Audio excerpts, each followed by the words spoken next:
Welcome, everybody. We've got something a little different today.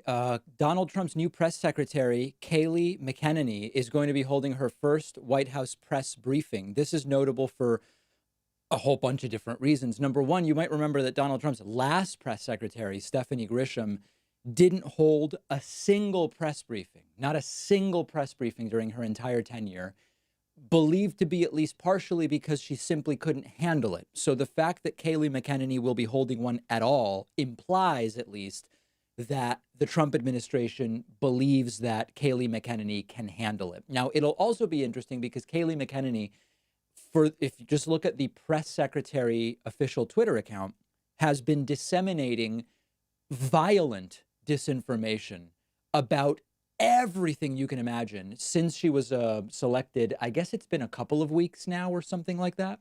So it will be interesting to see how she does. Now, a bunch of people were tweeting me earlier today saying, David, obviously, she is going to get absolutely crushed and destroyed today by the White House press corps. I am not so sure. I mean, listen, she knows what to expect, and she's not incapable of remembering a series of talking points. So she's probably, when she gets asked if we have enough testing, why don't we even have enough tests for 100 senators to all get tested when they come back to DC? She'll have an answer for that. She'll be asked, maybe why the U.S. is 41st in testing globally per capita. And she'll come back and she'll do something similar to what Trump does, which is just say, listen, we've done more tests than anybody else. And it's very localized. I don't have to come up with it. The point is, I'm sure she will show up prepared. So I'm not making any predictions as to whether this will be a historic fiasco that goes down as her first and last press briefing, or if she will be able to control the press corps. I don't know, but I expect it to be interesting nonetheless. And we will be standing by for that. Less than 20 minutes. Hopefully she is more respectful of the press corps' time than is Donald Trump, who often shows up 15, 20, 30, even 75 minutes late to his own press briefing. So that will be happening roughly at the top of the hour. You may notice that I have two Band-Aids on my left hand today, and a very, very ugly thing happened today, which I will tell you about just so people don't worry more than would be appropriate, and you should be worried. I was, as I do every 2 months, replacing my Brita water filter. And when I do that, I like to totally take apart the Brita and clean it. And you've got like the clear outer part, and then you have the plastic piece that fits in, which is where the filter goes. I take it all apart and I wash the entire thing. That white piece was the filter basket, we could call it, was very stubborn. I took the back of a spoon to try to pry it in and be able to separate it. And due to the buildup of pressure, it was such an alpha male moment where I almost single-handedly bent a spoon with just my right hand. It was crazy. The force became so great that it slipped and gouged out pieces of 2 fingers. There was a piece of skin on the counter in front of me. My girlfriend almost burned the entire house down before getting me a couple of Band-Aids. And it was a crazy moment. I mean, it was just my testosterone was overflowing to such a degree that I destroyed endless pieces of elements of the kitchen, and unfortunately took a piece out of my skin. So that's what's going on. And, this is not a good time to have to go get stitches. So I'm hoping that, because there's really nothing to stitch, it's just a piece was taken out. I'm hoping that soon the bleeding stops and that I won't need any elements of medical applied to my fingers. So that's what's going on.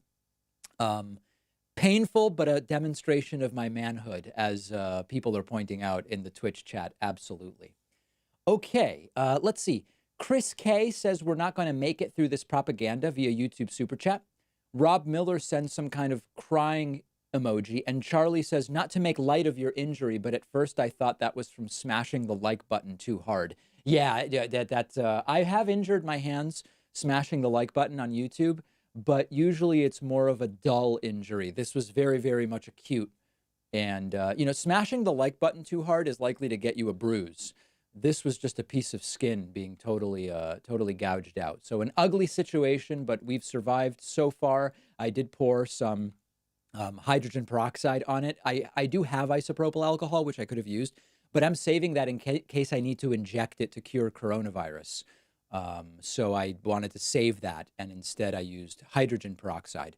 We are standing by, welcome on Twitter, Twitch, YouTube, and Facebook, for a top-of-the-hour briefing from Donald Trump's new propaganda press secretary, Kayleigh McEnany. She, I presume she will come prepared. We don't know, but we will very, very soon find out. Let's look at the latest coronavirus numbers. The global coronavirus case toll currently, 3.36 million cases, 237,000 deaths. In the United States, the official numbers have crested 1.1 million. We are just a hair shy of 65,000 deaths. To give you real quick the last 24 hours of news on coronavirus, 2 vaccines may be ready for emergency use by September, October. 1 trial of 1,000 patients with remdesivir seems to shorten the disease by 30%. Another trial with 250 or so people shows no benefit to remdesivir. Kayleigh McEnany, by the way, tweeting that Donald Trump has been talking about remdesivir since mid-March. Again, propaganda, pretending like he wasn't only talking about hydroxychloroquine for 6 weeks. And the latest testing numbers, we still are not anywhere near where we need to be. We tested only 206,000 people yesterday, only 231,000 the day before. These are very similar numbers to what we had at the beginning of April. I mean, okay, in April, the average was probably more about 120. Now we're averaging about 200, but it's been an entire month. We need to be at 500,000 a day. We need to be at 1 million a day, 2 million a day. Lastly, there have been armed protesters. Let me find this video. Armed protesters at the Michigan State Capitol. Armed meaning with long guns and short guns. You can see here, this is a gentleman expressing his perspective. It looks like he's got the F-bomb on the back of his shirt, and he has a weapon. What would this have been like if all of the protesters were black? I'm just asking the question. I don't want to presume the answer, but as you can see, a lot of folks responding very strongly to my question. Police apparently calmly just standing there as armed protesters scream at them as they demand the state be opened. Would this have been handled in exactly the same way? Were these, Muslims wearing traditional Muslim garb, or black folks, or whatever? I don't know the answer. But I'm certainly interested in hearing your thoughts about that. We are now standing by for live video. Kayleigh McEnany's first press briefing expected today. Let me say thank you to Uta Kemper, who is new member number 1 at joinpacman.com. Very much appreciate that. Super chats can, oh no, hold on. Before I get to super chats, let me do some Twitch thank yous. Heather GW has subscribed with Twitch Prime. Thanks, Heather. And also Taynet has subscribed with Twitch Prime for the 4th month. Excellent. Very good. All right. Super chats coming in. Giant Squid says, there is no spoon, David. Okay. Ali asks, do you love black people? I do. I do love black people. JR says, power is in tearing human minds to pieces and putting them together again in new shapes of your own choosing. George Orwell. That is indeed what Kayleigh McEnany is going to try to do today, to try to make the case that Donald Trump is doing a good job. And that is a difficult case to make. Apparently not that difficult to make it to Trumpists, though. Okay. Matthias Germany sends a super chat. David, you will be better with hydroxychloroquine. I hope not to need any hydroxychloroquine. Corey Keene says, anybody with right-leaning views that you respect? Not a single person, my friend. No, I'm kidding. I don't want to give lists, but sure. Yeah. I mean, there's right-wingers who, there's fiscally conservative people who are perfectly reasonable people, but I just disagree with them. Adrian Benningfield says, David, are you going to cover the work strikes live? Maybe. We will see what the day brings. Brian Coldy. Hey, Brian. He says, we aren't even close to opening the state of Massachusetts. Yeah, so Charlie Baker, the Republican governor here, has put together a committee set to figure out what is it that we can do on May 18th. Right now, Massachusetts is closed until May 18th. If I had to bet right now, did anybody hear that? That was a weird noise. Hopefully the House stays together. My prediction is that they're going to do something on May 18th. Maybe you open restaurants with outdoor seating with diminished capacity. I think they're going to have to do something because my instinct is that May 18th is really going to be the limit for a lot of people. We'll see what the numbers are by then. We will see what the numbers are. By the way, then I was reviewing the numbers in Massachusetts. Average age of death in Massachusetts from coronavirus is 82, and 58% of the deaths have been in long-term care and nursing homes. Tragic.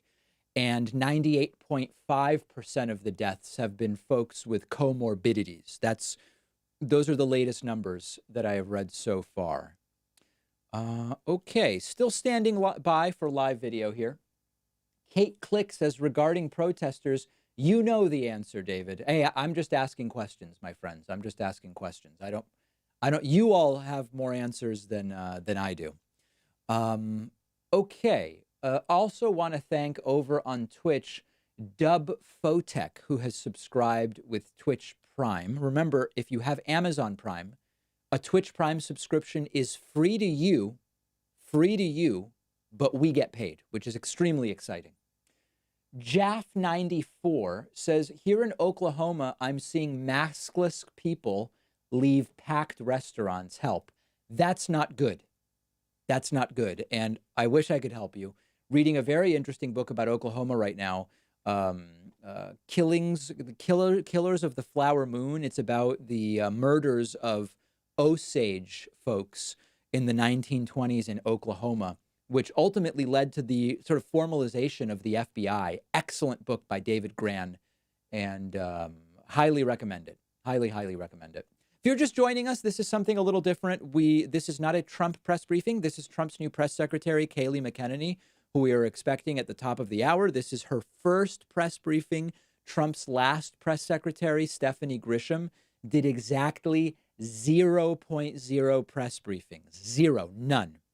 Kayleigh McEnany, a couple of weeks in now, expecting her first one today, and we will see how it goes. I'm curious to see whether she can handle it, and we will see the degree of nastiness of the questions. Kate Click has subscribed with Twitch Prime, and N. Patrick Smith has also subscribed with Twitch Prime as a hype train gets rolling out of the station over on Twitch. Angel Mercado has subscribed at the soy boy level on YouTube. Michael Blanco says, Trump says storming a government building with assault rifles is fine, but God forbid they take a knee on a football field to protest actual oppression. Yeah, I mean, listen, these people are disgusting. They're just sick people. And the double standards are stunning. The immorality of this administration is stunning. The incompetence of this administration is stunning. And all we can do is get them out in November. Vote them out in November. They would be removed in January. That's the tool we have at our disposal right now. He's not going to be impeached. And, oh, by the way, I got some emails about, is Trump going to pardon Flynn? You know, Trump's pardon power is absolute. Is he going to pardon Roger Stone? Interestingly enough, governors have been impeached. I learned this in the book I'm reading about Oklahoma. Governors have been impeached for misuse of their pardon power. There's no rule that says a president can't be impeached for misusing pardon power. Obviously, Republicans will never impeach Trump, no matter what he does, even if he, to quote him, were to shoot someone on Fifth Avenue. But this idea of the pardon power is absolute. Well, it's absolute, but you can be impeached for misusing it. Thanks to Alyssa Morin. Alyssa is new member number 2 today at joinpacman.com. Okay, let's see here. Okay. Matthias Germany says, please try hydroxy on your skin. What's to lose? Our Home says, have you read Camus' The Plague? Please do. I actually have not. Alex Jones says, thoughts on Tara Reade's rape accusations of Biden. Already have 3 clips talking about that on my YouTube channel. I have 3 more coming out this weekend. You know, this is not the Tara Reade show. Donald Trump has 46 sexual assault allegations against him, including ones by a 13-year-old girl. I can't make my entire show about allegations against people in power of sexual assault. Maybe if people are looking for a show just about allegations of sexual assault, then somebody should create one. But we have many other things that we also need to talk about here. So by Monday, I will have 6 clips related to Tara Reade on my YouTube channel. And that seems like a reasonable number to me at this point in time. If folks disagree, if the number should be 50, then let me know. Thanks also to David Now for subscribing on my YouTube channel at the soy boy level. So what are folks expecting to see today in this first press briefing for Kayleigh McEnany? Let me know. If you're watching on YouTube, you can send a super chat. That's what those messages are in the lower left of the screen. If you are on Twitch, you can send a message with your Twitch subscription. It'll show up in that vertical blue box above me. And very interested to hear whether people expect an implosion, whether they think she is going to do very, very well. You know, for me, I don't know much about Christianity in the sense that I'm not a Christian and, you know, I'm just not an expert in Christianity. But I thought there was something in Christianity about telling the truth and not being an incipient liar. Kayleigh McEnany very proudly wears her Christian cross hanging from a necklace and lies uncontrollably. I mean, it's like a dishonesty diarrhea constantly emanating from her. Would Jesus appreciate that? My guess is if she were confronted with it and really forced to answer, she would say that the ends justify the means, and the godly thing is to support Donald Trump. If you've got to say a few lies in the middle of it, the ends justify the means. That's my guess as to how she would defend her lying and her Christianity. In practice, she probably just wouldn't answer at all. Okay, looks like video is getting going here. Okay, we are standing by. Oh, this is it looks like it is the full press corps, and this could be very, very, very interesting. I'm glad you're here with me. We're going to be taking it all in together. Let's see here. Other super chats coming in. Love Inspired 7 says, this woman is going to embarrass herself during the press briefing. I can feel it, and I can't wait. That is one perspective for sure. Austin Eggeman says, ever done psychedelics? If so, tell your experience. I have not. Also, thoughts on legalizing them for medication or recreational use? Yeah, it seems like there's a lot of promise to microdosing in the right setting.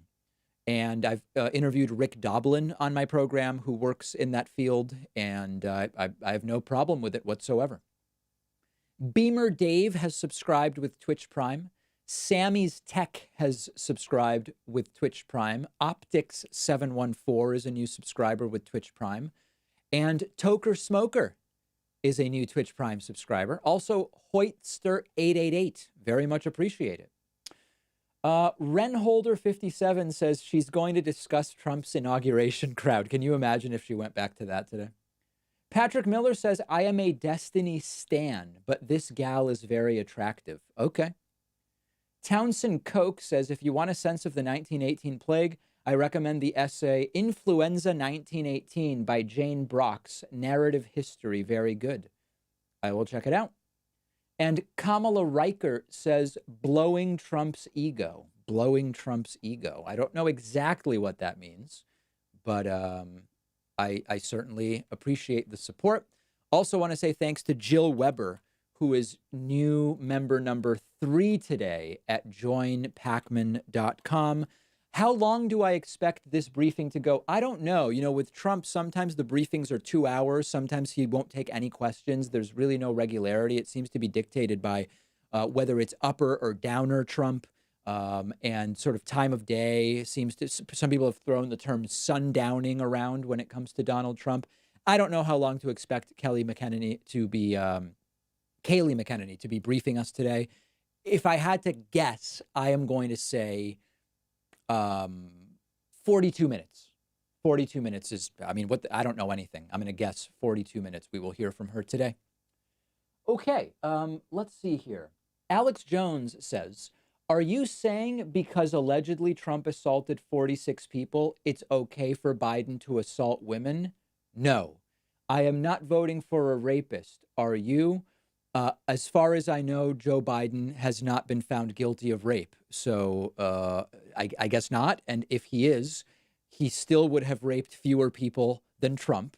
And one of the two of them is going to be president. I mean, listen, there's a lot of people now who are starting to say stuff like, hey, Biden should just quit because he's been accused of sexual assault. Guys, it's not going to happen. He's just not going to quit. He's not going to quit. Either Trump or Biden are going to be president unless one of them dies between now and Inauguration Day. And Biden's better on just about every issue. I mean, do I agree with what Bill Clinton has been accused of when it comes to his interactions with women? Of course not. One of the two of them is going to be president, and Biden is better on at least 20 issues I can think of off of the top of my head. Do whatever you want. I'm not going to argue with you. If this Alex Jones person wants to vote for Trump, go ahead, dude. I'm not going to argue with anybody. Okay. Pedro Miramon says, unfortunately, Trump won't be held accountable for his actions, but let's remember that fate is a cruel mistress. Danny Thompson says, save me, Lord, from lying lips and from deceitful tongues. Psalms 122. Have a great weekend, and thanks for all you do. Thank you very much. I appreciate it. Austin Eggeman says, ever been hypnotized? No. Do you think it's legit or just placebo? I don't know. I think from what I've learned, if you want to be hypnotized, it will happen and you will believe you were hypnotized. If you don't want to or don't believe in it, from what I've read, it's very difficult to hypnotize someone who doesn't want to be. Patrick Miller says, how do you tell if one is a bad faith actor? There's really no one way. I don't know that I'd be able to tell you, that's a complex issue that we should devote some more time to someday. Erythropathac says, Billerica is where Bill Clinton met his favorite Erica. I don't know anything about that. And Matty Ice PVD says, David, Providence is implementing slow streets to help with social distancing on city sidewalks. Certain streets will be closed to all except EMS or police department. Interesting. I didn't know that. Let me also say thank you over on Twitch to Side to Side Jumps, Myers 2, and Susie Q and you. Thank you. Very much appreciate that. People are asking how many members did we lose in April? So I do have the final numbers. It pains me to say this. As some of you know, the way that our show is mostly funded, how we pay salaries, studio rent, all this stuff, is people get memberships on my website, joinpacman.com. 3 people have done it during this stream. Between March, I don't have the April numbers alone, but today, because it's May 1st, between March and April, this is crazy. 722 paid members canceled their memberships. 722. We've never had numbers like this before. Trump talks about unprecedented things every day. I can assure you what is unprecedented is having 722 members cancel in a 2-month period. And we know why. It's because of the virus. 20% of the country's laid off. Another 30% has seen hours cut or salaries reduced. So I get it. I get what's going on. But if you are in the boat of someone who can afford a couple bucks a month, I really would appreciate you helping to balance out the 722 people that canceled. Grab a membership at joinpacman.com. It is really, really cheap. The normal prices are cheap, but that coupon code right there, 2020 now, will drop the price by an additional 66%. That makes it $2 a month. If you pay for the year, it's only $1.80 a month. So I really do appreciate it. 722 is rough for us. 722 is that's a lot. I mean, we're counting on that revenue. And I've made the commitment that we're not cutting hours. We're not doing, we're maintaining. I think we can weather it. I do. But the way that we've been weathering it is that folks have been signing up. So let me thank a couple of those people right now. Trevor Godfrey has signed up at joinpacman.com and is new member number 4. And Hannah Moore. Hey, Hannah. Hannah has signed up at joinpacman.com and is new member number 5. Thank you. I really do appreciate it. It's, when I see these numbers, when I go, I get notified via email every time someone signs up and every time somebody cancels. In an ideal world, the signups are always more than the cancellations. When I wake up and we've got 5 new members and 25 people that have canceled, it's ugly. It's ugly. But then we do the show and we move on and we continue. What else can I say? All right. Other super chats that are coming in here. Let's see here. Satirical Symphony says, did they mention at all this week that we hit 1 million cases? If they did, I missed it. Another reason for the distractions. I don't believe that Trump has mentioned we now have 1 million cases this week at all. I don't think so. Let's see here. M says, think showing up on time helps to garner respect. I think so. If I were Kayleigh McEnany, I would show up on time. But of course, I'm not. And I would not do Trump's interference for him every single day. Patrick Miller says, does existence precede essence? I don't know. That is a very, very deep question that requires a lot of analysis. I couldn't tell you. I'd have to think about it. Let's see here. Nessa Wynn says, I have Amazon Prime account, but I don't know how to subscribe with Twitch. Where do I go? Can somebody on Twitch post a link in the chat for that website where it tells you, here's how you link Amazon Prime to Twitch to then be able to get a free Twitch Prime subscription? I know that there's a website that tells you exactly how to do it. I just don't have it in front of me. And it would be great if somebody could post that. Ollie P says, how many members did you gain to be transparent? I don't know the answer to that. We've not processed all of the April signups yet. I mean, certainly in the hundreds, but I don't have final numbers on that. Tiffany Nicole says, I joined specifically during this time because I need facts. Thank you for always being real. I am a fan for life. Thank you, Tiffany. Really appreciate that. Sincere Coup has subscribed on YouTube. Roger says, already a supporter, but love the work you do. Thanks for keeping me sane and teaching me so much. P.S. Love the economic content lately. Thank you. Charles Hess says, already a member. Looks like the market recovery has hit the ceiling. Hope your portfolio is adjusting. Yeah. What's the stock market doing today? Dow is down 600. Okay. Yeah, I mean, listen, I've basically just conceded that it could be 18 months until my portfolio recovers. Interestingly, because of some of the purchases I made 6 weeks ago, that has sort of buoyed, for lack of a better term, my portfolio a little bit, which is great, which is really, really great. Okay, let me say thank you to a few other people who have signed up. Gary Gahir has made a pledge on Patreon. I'm counting everything, guys. If you want to pledge on Patreon instead of membership, we're counting it. And Gary's number 6. Luis Castillo, or Castillo, as we would say in Argentina, my native land, is new member number 7 today. Taylor Rill is new member number 8. Daniel Sherman is new member number 9. Rico Burkhart, or Richo Burkhart, is new member number 10 today. Angel Boadavina is new member number 11. John Casella, you are new member number 12. Ben Gurovich is new member number 13. And Patricia Marson Vaughn is new member number 14 today at joinpacman.com. Thanks to all of you. Very much appreciate that.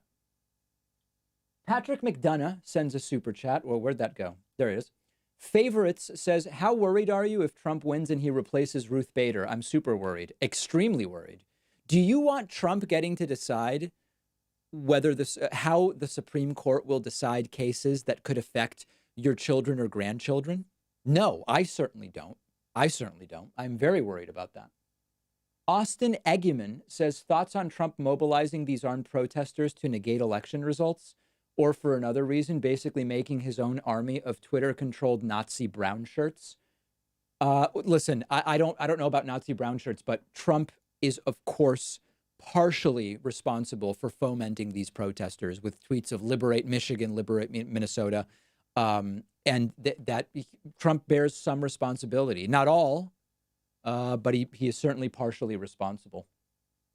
Kamala Reichardt says, I think all Kayleigh will do is Trump boast. My comment meant a verbal BJ for Trump. He's a narcissist, and I'm more than happy to tell us how great he thinks he is. Got it. Mistake Not says, just joined from Scotland. Thank you. I actually have a couple of other folks to thank. Wait a second. Okay, Barbara Parenti is new member number 15, and Jay Hovanek is new member number 16 today.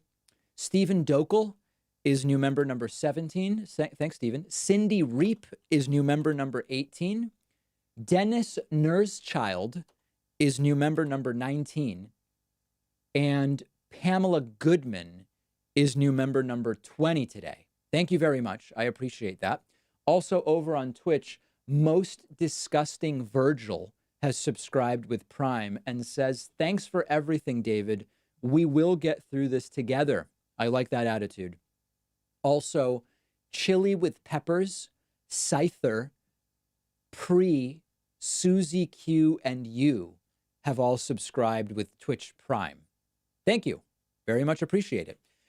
If you're just joining us, we are 10 minutes behind the scheduled press briefing from Donald Trump's new White House press secretary, Kayleigh McEnany. This is her first White House press briefing. This will already put her ahead in terms of the number of from the standpoint of number of press briefings. She'll be ahead of Trump's last press secretary, Stephanie Grisham, who did 0 press briefings. 0. Kayleigh with 1 will already surpass Stephanie Grisham. Will be very interesting to see, and we are standing by. I do want to see if C-SPAN has a stream, because they tend to always show the reporters asking questions, and it's just sort of like better produced in my mind. Let me take a quick look here. I am not seeing a C-SPAN feed. It's not clear C-SPAN is taking this. Oh, wow. One of the top streams is this stream right now on YouTube. Very, very important. Make sure if you're joining us on YouTube, you got to smash that like button. You've got to absolutely crush that subscribe button. That really does help get more people in these streams. Okay. Incredibo TV says all you have to do to search Twitch in your Amazon app, all you have to do is search Twitch in your Amazon app or browser and click on the link to my Prime account. Took me seconds. Love it. Love it. Those are the instructions for using your Amazon account to subscribe to me on Twitch. I love it. Ninja says these briefings are reminiscent of a tripophobic catalog. Take care of your country and vote. You cannot be neutral on a moving train. That's right. There is no neutrality here. If you don't vote in November, you're not neutral. You're not neutral. Zachary Breland. Oh, here we go. Let's see what we've got. This is going to be interesting. So good afternoon. I have an announcement for you on hospital funding as appropriated in the third phase of coronavirus relief. Propaganda. The Trump administration will distribute a total of $12 billion in provider relief fund payments to 390 Cool cross across the country that have been hardest hit by the COVID-19 pandemic. These hospitals have collectively cared for over 70% of the 184,000 Americans that required hospital inpatient care. $10 billion of the $12 billion will go towards hospitals treating 100 or more COVID-19 admissions. HHS is distributing an additional $2 billion to these 395 hospitals in proportion to the amount of care they provide. So starting right away with something that's really not news, right? In the context of 2,000 people a day dying, $10 billion in reimbursements, it's just not news. So I'm taking this as a sign of filibustering. Of the states receiving this funding and the counties receiving this funding, but for your awareness, New York, New Jersey, and Illinois received the most funding by state, while New York, Bronx, New York, and Cook, Illinois received the most funding by county as determined by our metrics. Our healthcare providers, as President Trump has repeatedly acknowledged, are our heroes as we work to defeat the invisible enemy. Oh, God. This relief funding will help these heroes defeat this virus. In reacting to CARES relief, I love what this one provider said. He said, thank you and God for this relief. Of course, I have she tears loves in my that. eyes out of gratitude for these funds. Thank you so much. Right. Additionally, 100 flights as part of Project Airbridge have been completed to date. Hence number These 2. flights have expedited nearly 1 billion pieces of PPE for our healthcare heroes. The third phase of coronavirus relief also included $320 billion in additional funding for the Paycheck Protection Program, which, as you all know, provides forgivable loans to small businesses in order to keep their employees on payroll. Remember that the money has run out for small businesses, and a bunch of huge businesses took advantage. 1.6 million loans were issued to small businesses. Of those 1.6 million loans, 1 million of them were given to companies with 10 or fewer employees. So it has gone to small businesses. Important to compare not number of loans, but number of dollars given to companies of different sizes. This is a very deceptive way to present the data. Americans who, through no fault of their own, have found themselves in this predicament. We saw this firsthand at the White House on Tuesday. On Tuesday, President Trump welcomed small business owners and employees to the White House. These small businesses received PPP loans, which helped them pay their employees during the pandemic. Biddy and Bose was among the small businesses welcomed to the White House. This is actually Gish Gallop. I mean, there are probably already 12 inconsistencies that I can identify, or deceptions in what she said. We're 3 minutes in. This is actually, it's impossible to actually keep up with it. PPP loans, Biddy and Bose was able to rehire all of its employees. I had the real honor of getting to meet Michael Hoyp. He's one of the employees at Biddy and Bose, and he offered some words of encouragement to our country, and they really touched my heart, and I think they'll touch the heart of America, if you guys wouldn't mind playing those Oh remarks. my God, propaganda clips. You, President Trump and Ivanka. This is the guy they used as a total political prop that disgusted me on, oh my God, I can't, now they're replaying this. Excited about going back to work. At Biddy and Bose, we like to use the phrase called "not broken." That means me They and all should have taken this portion and never played it again because it's such transparent political props. But instead, they're highlighting this clip. This is how mentally ill they are. isn't broken either. So on behalf of myself, Megan, and Amy, and all the employees of Biddy and Bose, thank Dear you for God. inviting us over. You guys are a family. They're actually even worse people than I thought 20 minutes ago. Michael's an incredible young man. I gave him a call yesterday and asked him what he was up to, and he said he and his fellow employees were literally handwriting notes to put in with their coffee packages that they send out to consumers. I received one of these notes from another company, and it really does put a smile on your face, and Michael's doing that each and every day. And Biddy and Bose, they represent the hope and opportunity that is on the horizon for America's workers, as their business embodies the American spirit. Workers like Michael show that this country is not broken and that we will recover together. Michael, thank you. You're an American hero. Thank you for sharing that message of hope. And with that, I'll take questions. John. Kayleigh, if I could, welcome to the podium for the first time. Thank you. As well.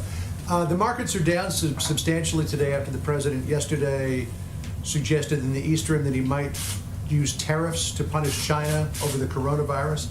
Is there any serious consideration being given to putting new tariffs on China? Hey, could someone actually mention that, by the way, our companies pay the tariffs? Like, that's the thing to point out. But I will echo the president's displeasure with China.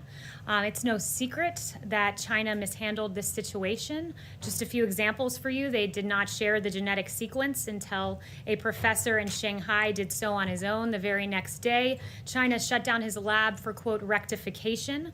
They slow-walked information on human-to-human transmission alongside the World Health Organization and didn't let U.S. investigators in at a very important time. So we take displeasure with China's actions, but I certainly won't get ahead of the president. These are her generic China notes. Seriously considering forcing China to pay some sort of compensation, reparations, whatever word you want to put on it? Again, when it comes to retaliatory measures, I will not get ahead of the president on that.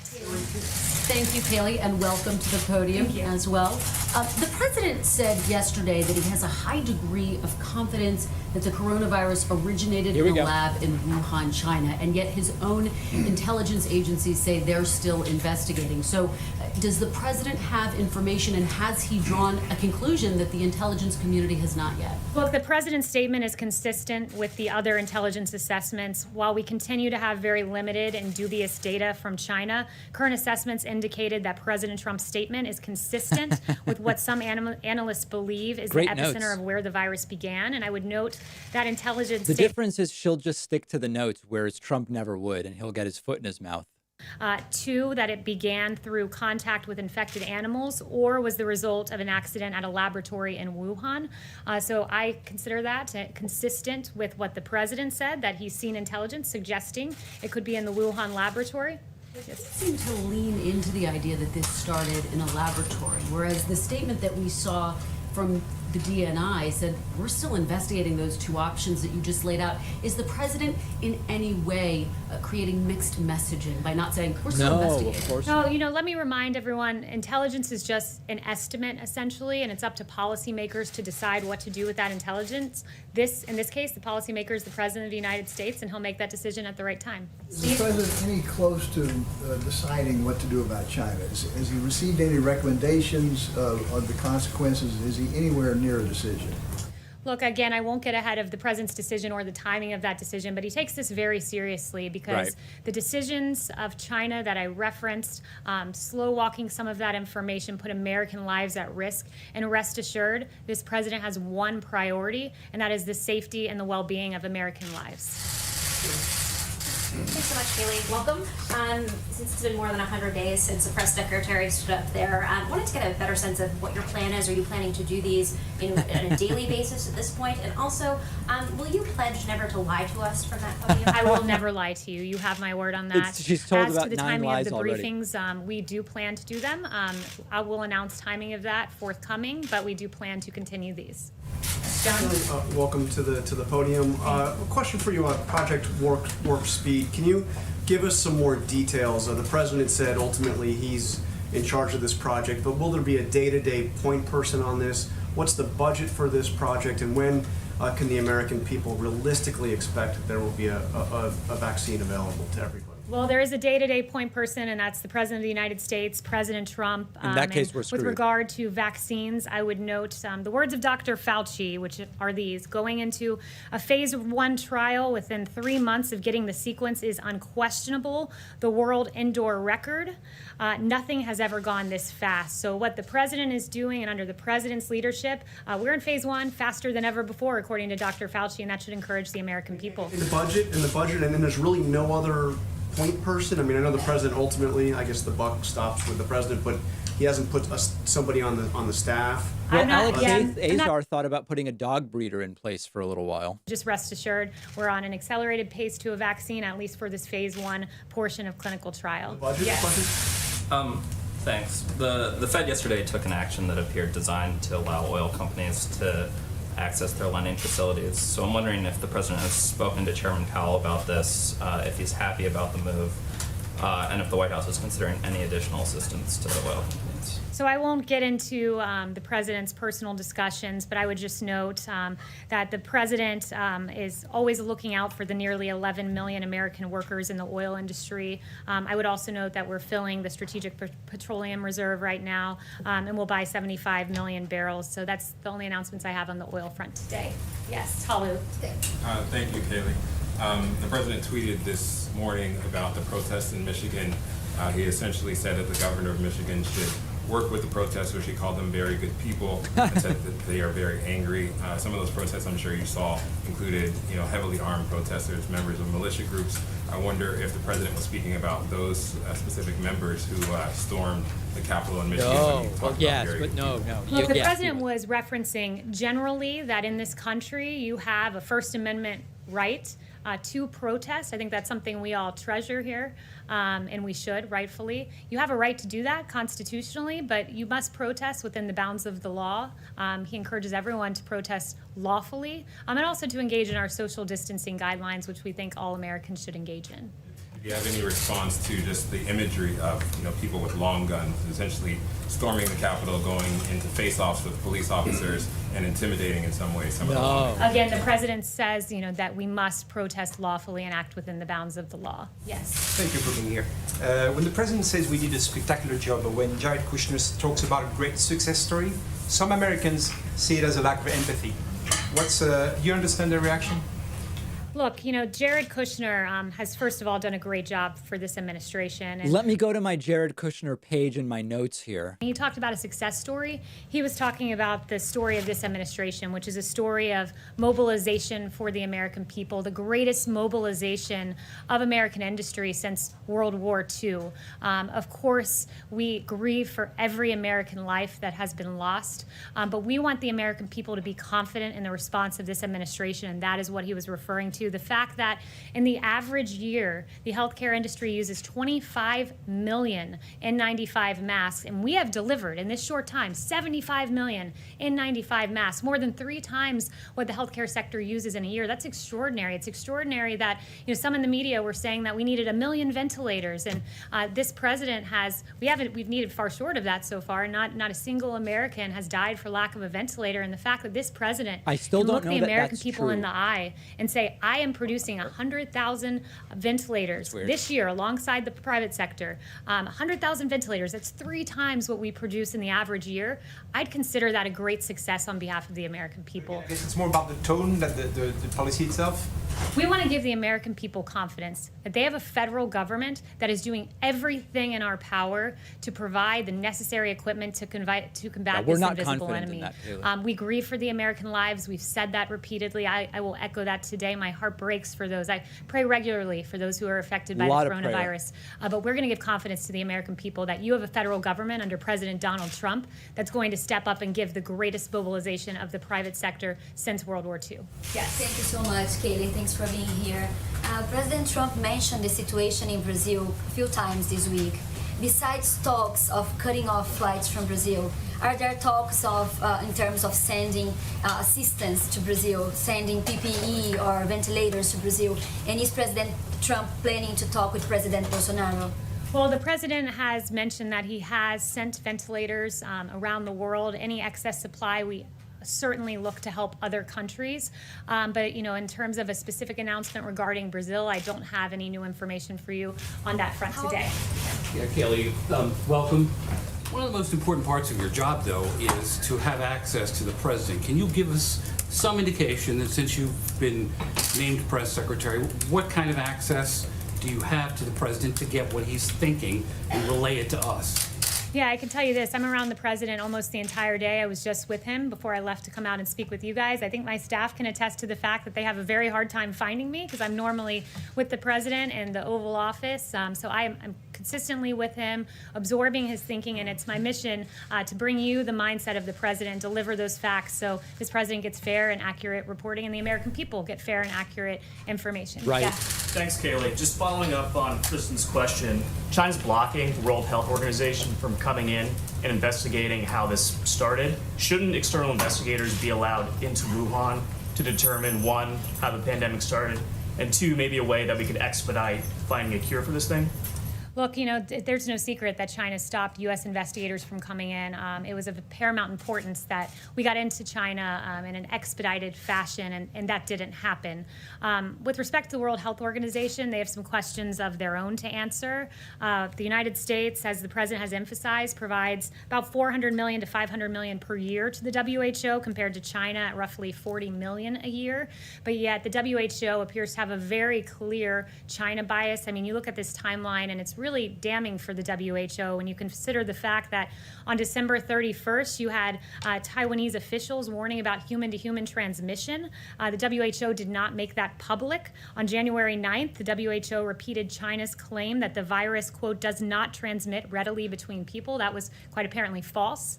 On January 14th, the WHO again repeated China's talking points about no human-to-human transmission. They praised China's leadership on the 22nd of January. On the 23rd, they said, and this is incredible, the pandemic didn't represent a public health emergency. So here's my take on the China thing. I mean, listen, there's no question that going after China for withholding information, being a dishonest player, all of that is totally legitimate. What we can't allow is for Trump to claim that the situation in the United States versus in any other country had to deal with an outbreak from a disease that started in China, as far as we know right now. The U.S. is doing far worse than many countries. We are testing far less than many countries. Our death rate is far higher than in many countries. That's not uniquely because of China relative to any other country. So we want to be reasonable and make sure that people aren't getting out from under criticism by just saying, well, this started in China. Okay, it started in China for Italy as well. The president is resolute in saying that the states take the lead here. It's the decision of governors to decide what is best for their state. That being said, I talked to the experts. I talked to Dr. Birx. I talked to Dr. Fauci, and they say, rightfully so, this president has always sided on the side of data, which is why he encourages all states to follow the data-driven guidelines to reopening. All states from Georgia on down the line should follow those guidelines, but ultimately it is the decision of the states. And one note I would make about the president, in times of national emergency, we seem to have had a trend in this country where presidents aggregate power at the federal level, but this president has devolved power. He's invested in a principle that I cherish, and I know many others do, which is federalism, and I think that was... Really? Because just 10 days ago, he was saying he controls what every governor does. I have not spoken to him about Governor Kemp in the last few days. As the on the lines of reopening, as the president pushes forward to reopen the country, does that mean he'll be campaigning in those states where that will be reopening? So I would refer you to the Trump campaign on that question. Yeah. Yeah, thanks for being here, Kayleigh. You mentioned Dr. Fauci a minute ago. Are we going to have any more press briefings with Dr. Fauci and Dr. Birx and the health experts, or is the White House kind of shifting the message to focus more on the economy and less on the public health aspect? Well, let me back up and talk to you a little bit about how we approach disseminating information. No, just an answer about whether we'll ever see Fauci again is what we want. Communication strategy for this White House, along with the president and Ben as well. What we do is we say, what is the best mode for the public to receive this information at this time? And we allow the news cycle and the needs of the American people to guide us. And at the moment, what we see happening, and I hinted at this in my gaggle last week, is you have 35 states, and probably more at this point, with plans to reopen the country. Americans are looking to reopening the country. We've had Dr. Birx in several events this week. They've been Dr. Birx and Fauci out on the airwaves. They're really incredible people and have done a great service for this country, but we allow the news of the day to guide us, what the American people need to hear. And right now we're in a reopening phase, which is why you've seen the president this week with CEOs, you've seen him with small business owners. 2,000 people a day keep dying, and they're like, no, we're not really in the phase where we need to be hearing from doctors right now. Hard work. So every day we approach this as, how can we disseminate this information? There's a need for information, which is why I'm here supplementing the efforts of this president to get the message out. I would also note he's the most accessible president in history. Took questions twice yesterday, twice the day before. You hear from him quite often, as well as our medical experts. So is the task force still meeting? I guess what's the role of the coronavirus task force? We still have hundreds of people a day are dying. So what role does the task force have versus the economic advisory groups? Yeah, the task force meets regularly. I go to those meetings. I hear them. Dr. Birx, I should say, is meticulously reviewing the data in granular detail. I watch them spend sometimes the upwards of 2 hours in these task force briefings. So those are still ongoing. Rest assured, we want a safe reopening. So we are prioritizing the health of the American people, as well as looking forward to reopening this country. Yes, thank you, Kayleigh. Back to the DNI statement from yesterday, there is a quote that I'd like you to give me a response to. It said, the intelligence community also concurs with the wide scientific consensus that the COVID-19 virus was not man-made or genetically modified. This was from the DNI statement. How do you see this statement? How do you understand this? And also there was a piece in the New York Times that said senior Trump administration officials have pushed intelligence agencies to hunt for evidence to support the theory that COVID-19 was made in a Wuhan laboratory. I can assure you that no one is pressing the intelligence community to come to a determination. The intelligence community statement stands. It's in perfect concert with what the president said. So, I encourage the media to convey the facts to the American people, which is that we're in line as an administration and we stand by the intelligence community, and that is in complete concert with what the president said yesterday. Who haven't I gotten to? Oh, I've gotten to almost everyone. Yep, okay, we're done. So we're in round 2. That's great. Yes. Thank you. Today, former Vice President Joe Biden denied allegations of sexual misconduct against him. Does President Trump take him at his word, given that, as the president has said, he has denied allegations against himself? Well, what I would say is that we are pleased that the former vice president has decided to go on the record. It took him less than, 16 hours to follow the advice of the president of the United States and come out and publicly address those claims. So, we're glad to see that he's on the record on this. Let me just ask you about something the president said moments ago in an interview. He said that Tara Reade is, quote, far more compelling than anything they had with respect to Brett Kavanaugh. What did he mean by that? What is more compelling? That's the president's assessment, so I would point you back to his words. I think it was a grave miscarriage of justice, what happened with Justice Brett Kavanaugh. There's no need for me to... What would happen if a reporter said, will Trump at any point address the fact that a 13-year-old said that Trump raped her? When would we expect the president to comment on that? Meant for the Democrat Party to have dragged the name of a very respectable man through the mud like that. So I'll leave it at that. Yes, Kayleigh is the radio puller. I'm asking this on behalf of our colleague. There's word the decision to release Michael Cohen from prison to home confinement due to COVID-19 has been reversed. Did the White House directly or indirectly intervene here? No. So absolutely not, I would say there. But I am glad that you brought up justice, and because there's again She's got a case of injustice that is yet to be brought up today. But I certainly would like to bring it up, and that's the case of General Michael Flynn. He didn't what ask we've all about learned that. from He that asked about Cohen. should scare every American citizen. The fact that you had Jim Comey admitting This is a propaganda pivot. The question was about Michael Cohen. protocol by directing agents to confront Flynn, something that he would not, quote, have gotten away with under previous administrations. The FBI told Flynn he didn't need a lawyer when they came to meet with him. McCabe told FBI agents that he didn't think Flynn was lying. And then all of that information we've learned over the last few months and years culminates in the fact that we have a handwritten FBI note that says, quote, we need to get Flynn to lie, quote, and get him fired. There was an unfair target on the back of General Michael Flynn. It should concern every American. Wasn't about Flynn. Anytime there's a partisan pursuit of an individual, and that's certainly, at least those questions are raised with regard to General Michael Flynn, an honorable man who served his country. John. Yeah, Kayleigh, on that, when the president fired Michael Flynn, he said he was doing so because he had lied to the vice president and he had lied to the FBI. So, given all that you've just said, isn't it still true? Doesn't the president still believe that Michael Flynn lied to Vice President Pence and lied to the FBI?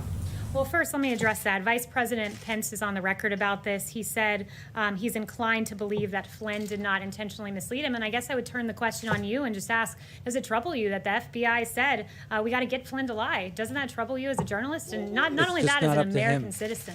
Well, it's certainly something worth reporting. It's not my job to say whether or not it's troubling. But the bottom line is the president said point blank that Flynn lied to the FBI and to the vice president. Does Trump no longer think that? And I'm just asking a very direct question. Does he still believe that Michael Flynn lied to the FBI and lied to the vice president? And again, I'd point you to the vice president's statement that he's inclined to believe that Flynn did not intentionally mislead him. What does and I'm asking back that all of you in your coverage endeavor to report what is a very scary story when the FBI is really saying, in for it, guys. let us get someone to lie. I've seen very scant coverage of that. What is the president's belief as of right now, Kayleigh? And people, if you haven't heard it yet, are getting to hear for the very first time. The president think he lied still? Thank you, Secretary McEnany. Going back to the South China Sea, we had an issue come up this morning where you had the USS Barry crossing international maritime waters. Here we go. This is in the South China Sea.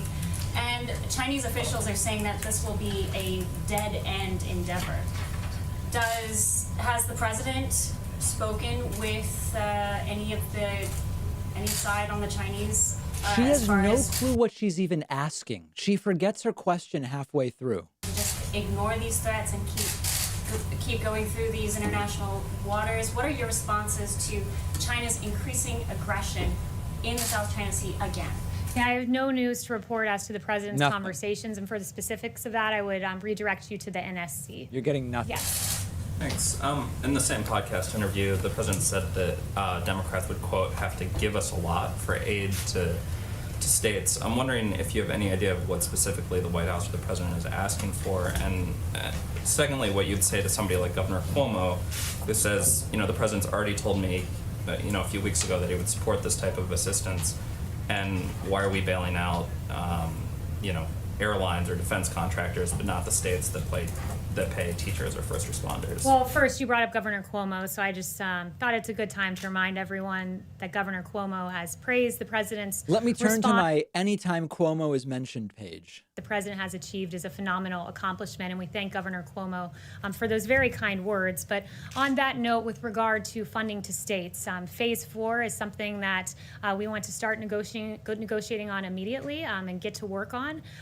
The president has said, look, I will certainly look to consider helping states who have coronavirus reasons for the financial situation they find themselves in. Oh, he's But going to consider helping states decimated by corona. All right, well, at least he's going to consider it. Okay. that have run some of these states into a financial predicament. So he has mentioned that in terms of the types of things he wants to see in this phase 4. I don't want to get ahead of the negotiations, but I do want to emphasize that he has mentioned sanctuary cities. This is a really important issue that has cost American lives. Last year, our brave ICE officers arrested more than 120,000 criminal aliens charged with nearly 10,000 burglaries, 5,000 sexual assaults, 45,000 violent assaults, 2,000 murders. And in the last year, egregiously, 5,000 human trafficking episodes. So American lives matter, our brave ICE men and women matter, and it's something that he's mentioned he'd like to see in a phase 4. I mean, you raised that, and the president's been kind of vague about this. Are you explicitly conditioning state aid on states or cities not saying that they would have sanctuary city policies? No, I'm not. No, not conditioning anything, but saying that is a negotiation item that the president will certainly bring up. Thanks very much. So the president has in the past denied any of the allegations from the many women who have accused him of sexual misconduct. But for that podcast today, you seem to suggest the allegations that Tara Reid has raised are more, what did you say, credible than the ones against Brett Kavanaugh. What about the allegations that were raised against him, however? Why should the public, or what makes them any less credible than the allegations from Tara Reid? The president has swiftly denied all of these allegations that were raised 4 years ago. He has always told the truth on these issues. How does He's she know denied that? them immediately, and you're bringing up issues, like I said, from 4 years ago that were asked and answered, and the American people had their say in the matter when they elected President Trump as president of the United States. But, the media, leave it to the media to really take an issue about the former vice president and turn it on the president and bring up accusations from 4 years ago that were asked and answered in the form of the vote of the American people. Oh my God. Just come back, Kayleigh, to John's question, because Kellyanne Conway spoke to this the other day and suggested that two things could be true at the same time. We now have the vice president saying it's his belief that General Flynn may have unintentionally misled him. That's now 3 years after the fact. But the two things that could have been true at the same time were that Flynn lied to the vice president and also lied to the FBI. If you remove the FBI piece of that, would the president still have fired Michael Flynn for his belief that he lied at that point to the vice president? I mean, I'm not going to engage in a hypothetical, and There that's you go. essentially what that would be. But what I would say is echo yet again that this was a grave miscarriage of justice. I am very glad that the FBI thought to keep a paper trail, because what many have said for a very long time, pointing to the first few facts I shared with you, culminating in that handwritten note, I'm glad they kept such good documentation of their intent to slow walk General Flynn into a trap and to essentially create, as I mentioned, a grave miscarriage of justice. So FBI, at least we can thank you for the great note-taking. Let me follow up on that, though. John does bring up the point that General Flynn pleaded guilty to lying to the FBI. I'm not going to get involved in what was a matter of justice. It's. Do you not consider it a miscarriage of justice? It's not when up to you have to the ask questions FBI to reporters. writing, we want to get someone to lie. Is that a miscarriage of justice? That's, of course, not what the document says. In the end, he pleaded guilty, and then that's... You hesitated because you know what the answer is. This The isn't an answer- adjudication of that dude's opinion. I urge the media to cover it, because I've watched a lot of your networks, I've read a lot of your papers, I've seen a whole lot of scant information about Michael Flynn, when there was a whole lot of speculation about Russia, culminating in $40 million of taxpayer money being lost, and the complete and total exoneration. The whole Russia thing actually made more money in recovered assets than it cost, but she won't mention that. See my little 5-month-old here in a few hours. And let me just say this. The president at 5 p.m. leaves today for Camp David. It's going to be working weekend. He'll be talking with heads of states, Beautiful weekend. with elected officials. We have a great event coming up this afternoon. And of course, everyone should watch the Fox News town hall with the president from 7 to 9 p.m. It'll be can't miss television, much like the highly rated President Trump coronavirus task force briefings have been. Thank you. Highly rated briefings. She didn't even mention that town hall, I believe, is on Sunday. It might be relevant to mention the day. Wow. Incredible disinformation propaganda. But I mean, listen, maybe turning the questions around on journalists is a good strategy. I don't know. It was very unusual, but this is probably what Trump likes to see. If I put on my Trumpist hat and I see evil Christian Barbie attacking the press, you probably think it's good, right? I mean, let me know in the chat what people think. Dozens of lies told, but as a Trump, I'm putting myself in the mind of a Trumpist. I think that they probably like it. It seems people in the chat are agreeing with me that the average Trumpist would probably see that pretty well. Yeah. Interesting. And Erythropathak finding himself attracted to Kayleigh McEnany. So there's that as well coming in via Super Chat. Okay. Thank you for joining me for this first of who knows how many Kayleigh McEnany press briefings. Make sure to like and subscribe on the way out. I may be back for the Trump event in 90 minutes. I may not. It depends on any number of factors which I can't name. But see you guys either later today or after the weekend.